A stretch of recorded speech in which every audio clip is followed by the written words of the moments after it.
Petit conseil, hein, juste. Et ce qu'il fait là, ça a l'air anecdotique, mais il a un seul écouteur sur une oreille et pas sur l'autre. Je fais la même chose parce que si vous avez les deux écouteurs, dit autrement, il nous faut des grosses barres pour pas que le building s'écroule à un endroit donné. Voilà. J'espère que j'ai pas perdu tous les gens qui sont pas ingénieurs là-dessus.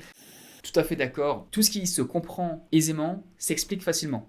Aujourd'hui, être un ingénieur structure, ça ressemble à quoi? Une journée type dans la vie d'un ingénieur en structure. C'est ce qu'on va voir avec cette vidéo qui est en anglais, mais que j'ai sous-titré en français. Merci à la personne qui a fait cette vidéo, ça s'affiche à l'écran, c'est une chaîne très sympathique. Le type en plus est en Australie, donc je lui ai envoyé un message, j'espère le rencontrer un jour, même s'il est à Melbourne et que je suis basé à Sydney. Et on est parti sur être un ingénieur structure, c'est quoi? You're wondering what it's like to be a structural engineer, and this is just a day in my life. My name's Brendan. I'm a structural engineer based in Australia with over 15 years experience.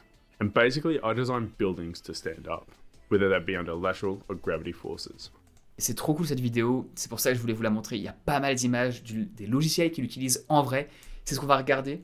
Perso, j'ai déjà utilisé ce type de logiciel de modélisation de force, mais quand j'étais en école, sur notamment un projet de calcul des forces de pression sur les éoliennes en bas des mâts, à cause du vent qui est en haut et cassons ce type de choses, les calculs de structure, de force sur la structure. Lui, il fait ça au niveau industriel, donc c'est beaucoup plus complet ce qu'il fait. Et on va vraiment voir les outils qu'il utilise. Et si vous voulez devenir ingénieur structure, ça peut vous intéresser. Et même si vous n'êtes pas le devenir, avoir un petit aperçu de ça ressemble à quoi la vie d'un ingénieur là-dedans. So I start my day off around 7 a.m, where I make the kids breakfast, then I get on my bike and travel along the beautiful Yarra River into sunny Melbourne.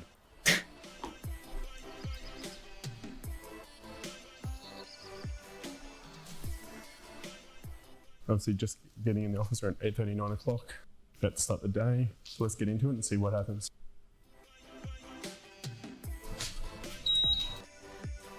Alors, quelques petites notes pendant qu'il arrive au bureau. Arriver au travail en vélo, c'est très très courant en Australie. Il est à Melbourne, une petite blague, le fait que ça soit ensoleillé. Bon, c'est la petite blague entre les gens de Sydney et de Melbourne, c'est un peu comme Marseille et Paris. On va dire, non, il pleut à Melbourne, mais tant mieux pour lui.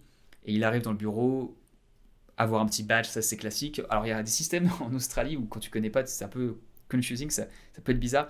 En bas des grands immeubles, il faut badger, puis après tu tapes le numéro que tu veux sur une petite plaquette qui s'affiche, le numéro de l'étage où tu vas aller. Il te donne une lettre et la lettre correspond à l'ascenseur dans lequel tu dois aller, parce que c'est des grands bâtiments, donc il y a plein d'ascenseurs. Bon, ça a l'air de rien, mais quand tu arrives pour la première fois, t'as pas envie d'avoir la ridicule quand tu arrives au travail ou avec des collègues autour. Donc regarde un peu comment ça marche avant d'y aller.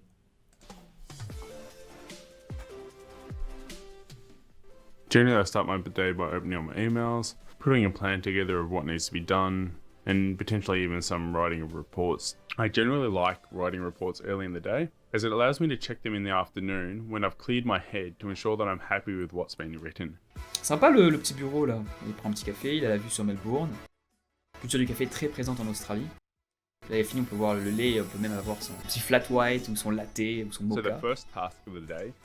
Et avant qu'il passe sur la première tâche de la journée, n'hésitez pas à me dire si vous aimez ce format, même avec des vidéos en anglais. C'est la première fois, j'ai dû me taper les sous-titres grâce à un logiciel qui les met automatiquement en bas, mais au moins vous avez la traduction. Et pour revenir sur sa première tâche, sur les rapports, là, il disait qu'il écrivait les rapports le matin pour les regarder l'après-midi. C'est une bonne stratégie en fonction de ton niveau d'énergie, de comment tu fonctionnes, de te mettre les tâches les plus reloues et plus énergivores au moment où tu as le plus d'énergie. Perso, c'est pareil, le matin, j'aime bien travailler sur les choses dures, typiquement un peu du code ou des projets techniques. Juste après le repas, j'aime bien avoir des choses plus simples, relire des documents, revérifier ce que toi tu as pu faire dans la matinée comme il le fait lui. Ça peut être une bonne strat. Is a stability assessment, where I'll be modeling a building in ETABS.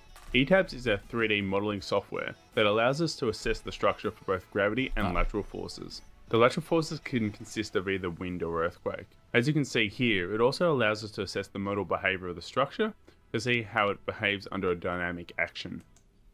Et pour ceux qui ne connaissent pas à quoi ça ressemble, en gros, là on a différentes couleurs, c'est une sorte de couleur coding avec des températures. Là où il y aura en général on modélise le rouge, là où il y a le plus de forces qui vont s'exercer, parce que c'est le plus chaud, entre guillemets, et le bleu foncé, c'est là où il y a le moins de force. Et là on dirait que il nous dit exemple de model behavior, donc selon un profil de contrainte, par exemple du vent à 80 km/h qui arrive du nord-ouest, là où il y aura le plus d'impact sur le bâtiment, ça va être ce cadran rouge ici. Il faut s'assurer que le bâtiment est designé pour pouvoir résister à des vents qui vont se passer tous les 100, 150 ans, 200 ans, les vents centenaires, etc. Et donc, pour chaque building, en fait, tu vas avoir un profil de contrainte auquel il faut qu'il puisse résister. Et donc, tu fais passer tes différents modèles architecturaux par ça. Et on peut voir le logiciel qu'il utilise ici. A lot of my day is also made up with mentoring junior colleagues, so going through some design philosophies, updating them with the newest codes, so the actual changes that have happened. I'm not sure if you know what's happening in Australia, but there's been some major changes to the codes recently, which everyone has to adopt, so everyone has to know what the changes are happening. I'm just going through with some of the junior staff what those changes are. We also have discussions around their design and design philosophies, and any other questions they may have. Petite pause en moins de 20-30 secondes. Cette vidéo n'est pas sponsorisée, donc j'en profite pour parler d'une chose que j'ai faite. J'ai écrit mon premier livre l'année dernière qui s'appelle How to Get a Job in Australia. Ça peut t'intéresser si tu cherches à partir à l'étranger, si tu veux avoir un stage ou un travail. Je te raconte toutes les galères que j'ai eues quand j'ai cherché un boulot ici, tout ce que j'en ai appris. Donc, lien à l'écran, enfin en description, avec cette page où en fait c'est tous les livres de travail que je recommande, avec le mien en haut à gauche. Et si tu appuies sur le petit bouton ici, tu vois ce que je pensais de chaque livre et pourquoi je te les recommande. C'est des livres que j'ai tous lus. On reprend sur la vidéo. Intéressant, il y a une grosse partie, parce qu'il a l'air d'avoir 40, il a peut-être 35, 40, 45 ans. Donc il a une grande expertise, il la partage avec les autres personnes. C'est une grosse partie de ce que tu peux faire au bureau quand tu es sur un rôle plus senior. C'est guider les autres. Et en fait, ça a l'air de rien, mais ça prend une partie non négligeable. Et quand tu as d'autres choses à faire en même temps, ça peut être des fois trop contraignant. C'est pour ça que par moment, je préfère travailler ici, chez moi. Parce que malheureusement, c'est un peu moins bien pour d'autres personnes dans l'équipe qui vont moins profiter du savoir. Mais ça te permet d'avancer plus fortement sur les sujets sur lesquels tu dois avancer. Et à l'inverse, quand tu es dans une équipe et il faut que ce soit eux qui avancent sur les sujets, tu vas aller plus dans le bureau pour qu'ils aient plus, tu puisses plus partager tes expériences. Et c'est commun à tous les jobs d'ingénieur. Et ici, il parlait des codes de construction, je vais juste revenir là-dessus. Il peut y avoir des changements de textes, de lois, de codes de construction, de normes ISO, etc. Et c'est pas dans une réunion comme ça qu'il va tout dire, mais je pense que ce qu'il veut dire par le fait de dire on parle des normes qui ont changé, il va vérifier que les jeunes ont bien pris ça en compte dans leur modèle. Donc il va leur poser des questions. Est-ce que tu as pris ça en compte? Tu en as pensé quoi de ça? Est-ce que vous avez changé le modèle? Etc. Une session d'information sur un changement de code, ça va avoir lieu dans un endroit séparé, typiquement dans des meetings, dans des notes informatives au sein du département. On va changer des templates, des façons de calculer les choses, mais c'est pas uniquement sur les conversations informelles. On peut pas se permettre ça. Donc là, je pense que c'est plus d'un rappel dont il parle, et puis il prend la température, est-ce qu'ils sont au courant, et sinon potentiellement organiser des meetings pour justement les informer davantage. Et n'hésitez pas si vous avez des questions ou si vous-même vous êtes ingénieur en structure à nous dire ce que vous faites au quotidien, ou si vous avez des questions sur le métier, posez-les en commentaire. Je répondrai au mieux, et d'autres personnes qui sont potentiellement ingénieurs en structure répondront aussi à vos commentaires. This is one of the most favorite things about my career. As mentoring colleagues and discussing design approaches, it allows me to see other people's point of view about how they approach designs and how they think about designing buildings. So it not only helps me challenge my ideas about how I approach design, but also consolidates my understanding of engineering. As not only do I have to think it down to the basics about how design's put together, but if I'm able to explain it to them, it gives confidence in me that I know what I'm doing as well. So it's a win-win here. So we're not only increasing the productivity of the junior staff, but also helping me out as well. I encourage everyone to have discussions with the colleagues around them, even early on in their career. It allows you to work out where your strengths lie and what you need to work on. So it not only helps the people around you, but also helps your career in the long run. Tout à fait d'accord. Tout ce qui se comprend aisément s'explique facilement.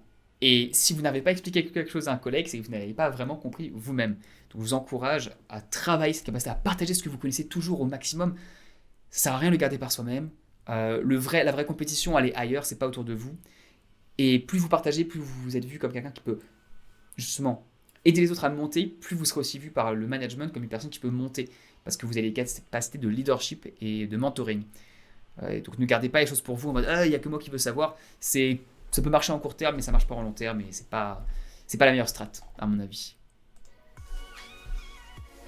Là, il nous montre d'autres As you can see, we're just going for a quick walk down on South Bank for my lunch break and to get out of the office. And this afternoon, I'll be going through some design work. So I'll be assessing some structural designs, doing some assessments on gravity loads, and maybe even some stability systems. And then I've also got a meeting at 6 p.m, which you may be able to see with my international colleagues. So the typical day is lots of meetings, lots of design work.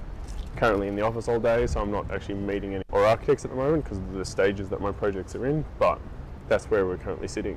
Alors, le bureau, on voit plein, c'est un open space classique, chacun a un voire deux écrans. Je conseille toujours d'avoir deux écrans, c'est quand même In the afternoon, I'm on a couple of team meetings, As I'm currently on a couple of interstate projects in both Perth, Sydney, and Canberra, I'll be quite regularly discussing with interstate colleagues over Teams about design changes and design approaches. Even up until recently, the local projects I was working for in Melbourne were also over Teams due to the restrictions we were placed under COVID. Now a lot of those restrictions are currently being lifted and that we can currently go into the office. A lot of those local team meetings are now being undertaken in person. Ouais, il est très classique d'avoir des réunions sur Teams, hein, c'est l'un des outils principaux dans les grandes entreprises.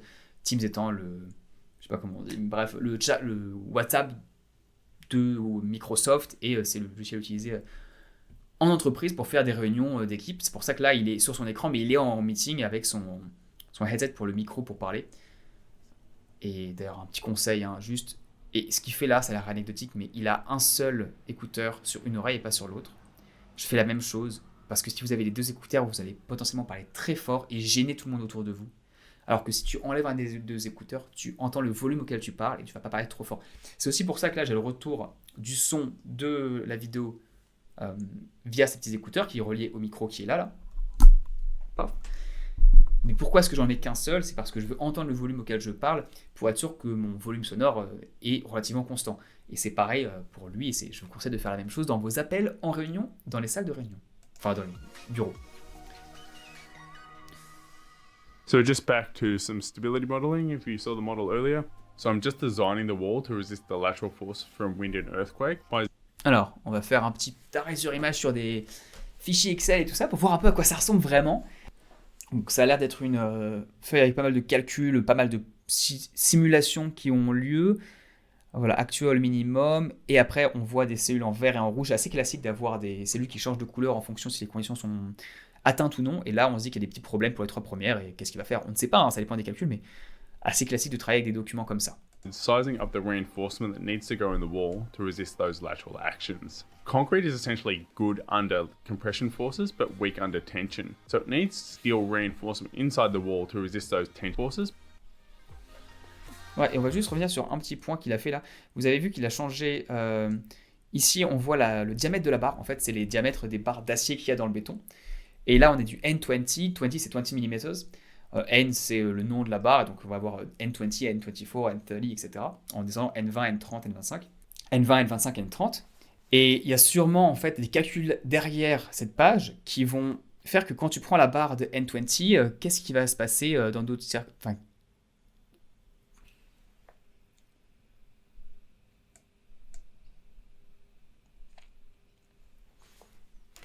Et donc là, ce qui se passe, c'est qu'on ne voit pas toutes les colonnes, hein, parce que ça commence à AF, donc il y a toute une partie du fichier Excel qui est à gauche, mais on s'imagine qu'il va changer N20 par une autre barre, et qu'en fait, ça va ensuite changer les calculs. Vous voyez qu'en dessous, il y a N12, N16, tout en bas, et là, il va changer... Voilà, là, il va changer ce qu'il y a dans la cellule AI6, regardez. Voilà.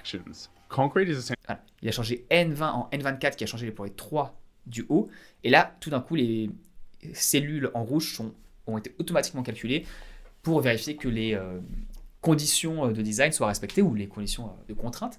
Et donc, on voit que sur cette partie-là, on ne sait pas à quoi ça correspond, mais dans ces endroits du building, il faut qu'ils mettent du N24 et pas du N20 pour que le building résiste à des contraintes qui ont été prédéterminées.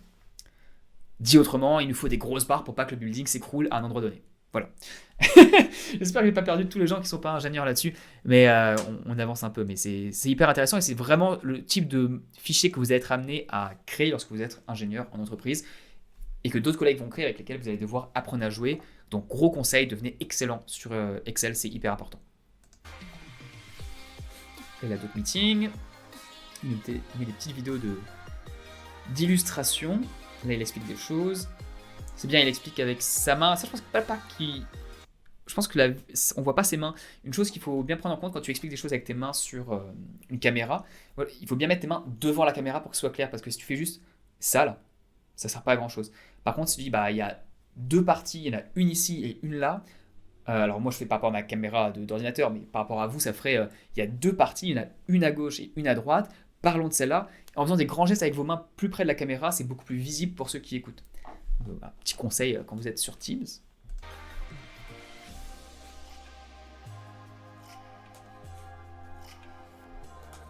Il continue à bosser, il fait des analyses structurelles. Now later in the day, we're back into analysis again. So I'm analysing a still stair that we can see this output from Space Gas. And it's quite a high stair, it's about 10 to 12 meters tall, with a couple of landings in it as well. And later in the day, we've got some quite complex FE analysis, so finite element analysis. I'm actually doing this in Strand to analyse a giant transfer structure, analysing both where the shear force is going and the tension forces are going. From this animated picture, you can see as the load increases, the tension tie at the bottom increases as well. And I'm using this detailed software to try and get a more efficient design as the load's spreading around quite a complex structure. Now, I don't solely rely upon the outputs out here. I also do hand comps to verify the results I'm getting. So a finite element model allows me to more accurately assess the structural mechanics and how the forces are flowing through a design. This is provided that I've modeled the structure correctly. Alors là, il nous parle donc de structure, de modèles avec des éléments finis pour analyser les différentes contraintes qui s'appliquent et en gros sous des profils de contraintes dont on parlait tout à l'heure, c'est-à-dire sous des vents, sous des forces différentes. Est-ce que le building va s'écrouler ou pas, ou va casser, ou est-ce qu'il va y avoir des dommages structurels? Et il utilise différentes méthodes mathématiques qui existent. Alors j'en ai fait il y a très très très très longtemps, mes amis, donc je ne pourrais pas vous expliquer le détail maintenant, mais ça fait sens, et c'est aussi pour ça que lorsqu'on voit qu'il fait des analyses ici, il n'y a pas qu'un ingénieur qui va faire des analyses. En général, les calculs vont être vérifiés par deux personnes, ou bien il y a deux personnes qui vont travailler simultanément sur le même problème pour assurer que la solution trouvée est bonne et qu'il n'y a pas de problème de modélisation et que tout est béton. On ne veut pas faire un pont et qui s'écroule ou qu'un bâtiment et qui pète parce qu'il y a trop de vent. Ce serait dommage. As you can see from today, I've used quite a lot of software packages for my different designs, using both Strand, ETABS and Space Gas. And depending on what I'm designing, will dictate what software I'm going to use, as all these different packages have different benefits and negatives. So it's really about picking the best software for what my design approach dictates. Ouais, c'est très vrai. So just having a... Et juste sur les softwares, on va vous l'apprendre. Si vous êtes jeune et que vous arrivez à l'entreprise, on va vous dire quels sont les logiciels qui sont les plus utiles pour telle ou telle situation.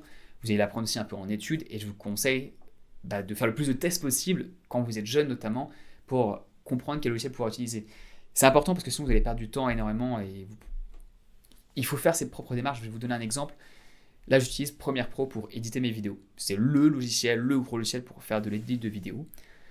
Et les sous-titres que je mets là, il y a un logiciel qui s'appelle CapCut qui est sorti, qui est 10 000 fois meilleur pour le faire. Et donc, je l'utilise uniquement pour ce but-là. Je suis un expert plutôt sur Premiere Pro, donc je continue à éditer mes vidéos là-dessus. Mais je fais les sous-titres en amont sur CapCut parce que c'est un logiciel qui est beaucoup mieux pour ça et qui me fait gagner des dizaines d'heures de travail. Et c'est pour ça que je vais pouvoir vous faire plus de vidéos comme ça si vous aimez. N'hésitez pas à me le dire, c'est ma première en anglais, donc surtout dites-le moi.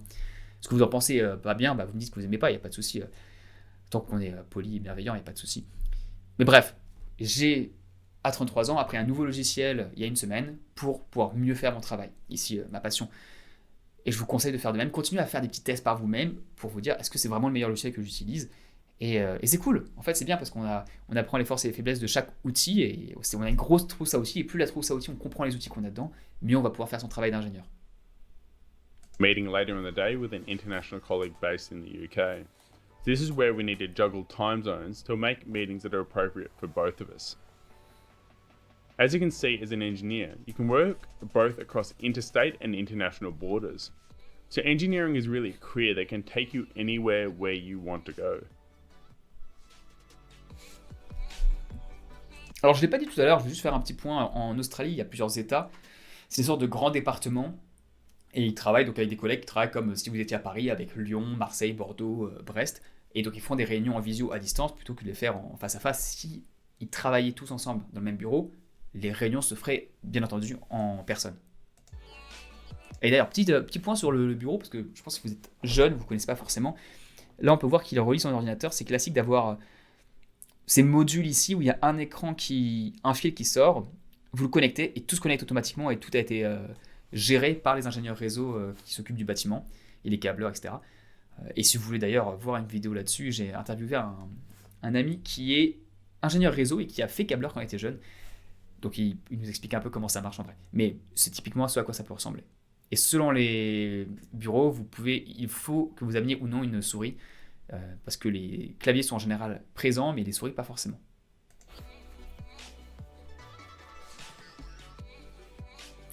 sac de So travail. I'm just finishing up for the day. It's about 6:30. As you can see, most people have already left. And if you do like this content, don't forget to hit the like button. If you're Pareil. interested in instructional engineering, don't forget to hit the subscribe button to get all updates. You need to ding the bell. And I look forward to seeing you next week. Bye. Et à 6h30, c'est très très tard pour l'Australie. En général, tout le monde part à 5h, même si les gens arrivent plus tôt. Par rapport à la France, genre, ça peut commencer à 7h, 8h, 9h dans les bureaux. Si cette vidéo vous a plu, je vous mets un podcast à l'écran qui est trop bien avec justement un ingénieur câbleur ou bien la playlist de mes réactions, vidéo-réactions. Si vous avez aimé cette vidéo, vous allez kiffer. Donc voilà, je vous retrouve sur l'une de ces deux vidéos. À très bientôt, pour passer une très bonne journée. Bye bye.